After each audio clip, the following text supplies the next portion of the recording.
विद्यालय परिवार के सदस्यगण और प्यारे बच्चों, देश के इस सत्र में चल रहे अमृत महोत्सव के काल में हम लोग 75वीं वर्षगांठ मना रहे हैं अपने गणतंत्र का। आज के इस महत्वपूर्ण दिन के इस अवसर पर देश के उन सभी ज्ञात अज्ञात शहीदों को नमन करते हुए और भारत माता के चरणों में प्रणाम करते हुए मैं आपके सामने कुछ बातें रखना चाहता हूं। मुख्य समारोह आज हमारे देश की राजधानी दिल्ली के राजपथ पर आयोजित हो रहा है, जहां पर फ्रांस के राष्ट्रपति मैनुअल मैक्रो हमारे देश के मुख्य अतिथि है। राजपथ पर, जिसका नाम बदलकर आजकल कर्तव्य पथ कर दिया गया है, देश की आन बान शान का प्रदर्शन किया जाएगा। प्यारे बच्चों, देश की राष्ट्रीय अस्मिता, सुरक्षा, संस्कृति और उपलब्धियों का शानदार प्रदर्शन आज हमारा देश पूरी दुनिया के सामने कर रहा है। हमारी आज़ादी की लड़ाई तो 1857 से प्रारंभ हुई और 90 साल की कठिन लड़ाई के बाद 1947 में हमारा देश आजाद हुआ। तमाम उन शहीदों ने, उन वीर नेताओं ने, हमारे प्रतिनिधियों ने जो कुर्बानियां दी, झांसी की रानी लक्ष्मीबाई, तात्या टोपे, वीर कुंवर सिंह, बख्त खान जैसे तमाम, बाबू कुंवर सिंह जैसे लोगों ने लड़ाई की शुरुआत की थी। क्रांति का बिगुल मंगल पांडे ने बजाया था और लगातार संघर्ष करते करते करते करते जब 1885 में कांग्रेस की स्थापना हुई तो उन्होंने आजादी के आंदोलन करना शुरू किया। आजादी की लड़ाई भी 2 भागों में पड़ गई। जब कांग्रेस विभाजित हुई नवंबर और नवंबर में, युवा तत्वों ने पैसे के सिद्धांत पर अंग्रेजों से बदलाव शुरू किया और तमाम क्रांतिकारी प्रक्रिया बनी। राजगुरु भगत सिंह, सुखदेव, चंद्रशेखर आजाद, रामप्रसाद सिंह, सुभाष चंद्र बोस के नेतृत्व में और चंद्रशेखर आजाद के नेतृत्व में देश के सामने अंग्रेजों से आजादी छीन लेने के लिए जो मुहिम चलाया, वही कांग्रेस का निरंतर उन लोगों ने विनय, प्रदर्शन, संगठन और निवेदन के आधार पर आजादी की लड़ाई शुरू की।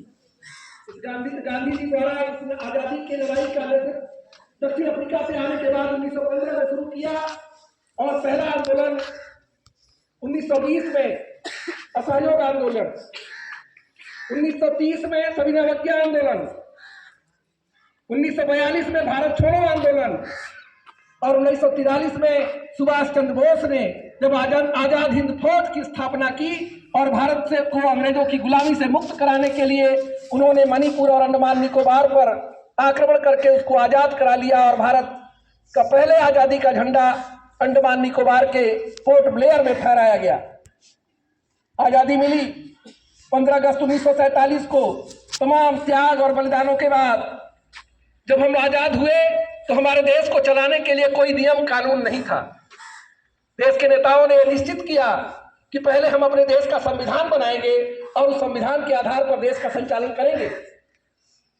डॉक्टर राजेंद्र प्रसाद को संविधान सभा का अध्यक्ष बनाया गया और डॉक्टर भीमराव अंबेडकर को ड्राफ्टिंग कमेटी का चेयरमैन। काफी सोच समझ विमर्श के बाद जब 1949 में हमारा संविधान बनकर के तैयार हुआ तो एक घटना थी 1929 में, जब लाहौर के अधिवेशन में पंडित जवाहरलाल नेहरू ने कहा था कि हम अपनी आज़ादी हासिल करेंगे और संपूर्ण स्वराज के लिए हम संघर्ष करेंगे और उसमें यह निश्चित किया गया था कि 26 जनवरी 1930 को हम आज़ादी बनाएंगे। उसी ऐतिहासिक दिन की प्रतीक्षा में 1949 में बना हुआ हमारा संविधान 26 जनवरी 1950 को आत्मार्पित किया गया और भारत एक संपूर्ण गणतंत्र बन सका। आजादी मिलने के बाद, गणतंत्र बनने के बाद तमाम समस्याएं हमारे देश के सामने थी।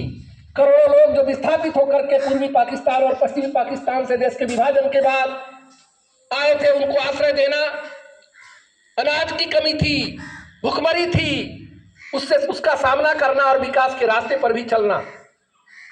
देश ने काफी काम करना शुरू किया। कृषि क्रांति, हरित क्रांति के नाम से जानी जाती है।